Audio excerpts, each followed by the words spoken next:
In this lesson, we're going to learn how to run an item analysis report.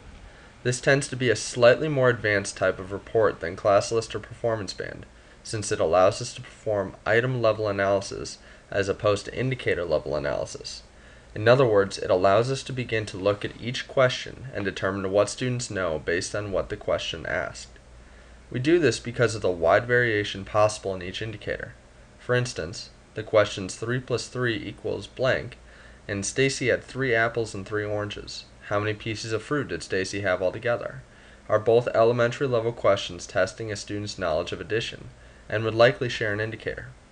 However, these are also two very different levels of rigor, and not all students that can answer the first may be able to answer the second, or vice versa. And each question tells us something about the student's knowledge that an indicator level analysis does not provide. To start, as always, I've logged into Edusoft and I'm going to click on the Benchmark Exams tab at the top. From here, instead of going to Reports, I'm going to click on Item Analysis instead. This brings up a screen that allows us to choose between Item Analysis and Item Response.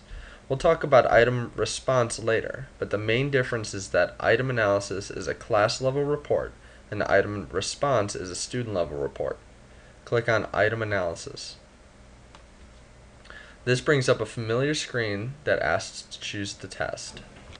Choose the test you want to run the report on and click Continue. As you likely know by now, this next screen will be a bit different for you since you won't have to click through School Group or School. But you can choose your periods to run the report on in this screen.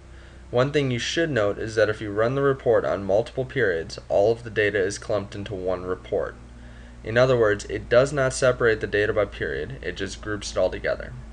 If you want to look at separate data for each class, you'll have to run a separate report for each period. So I'm just going to run it on my 221 period. Click the checkbox and then continue. Scroll down. And once you finish selecting the options for this report, you can click Run Report Now, and the report will be produced. One note about this report. It's very different in that it has no option to run as a PDF file, making saving this difficult. One option is to print as a PDF if that is installed on your computer. Another option is to right-click on the screen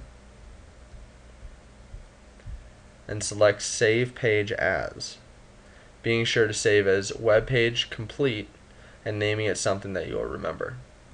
Finally, you could always print out the web page, file print, just to have a hard copy for your records.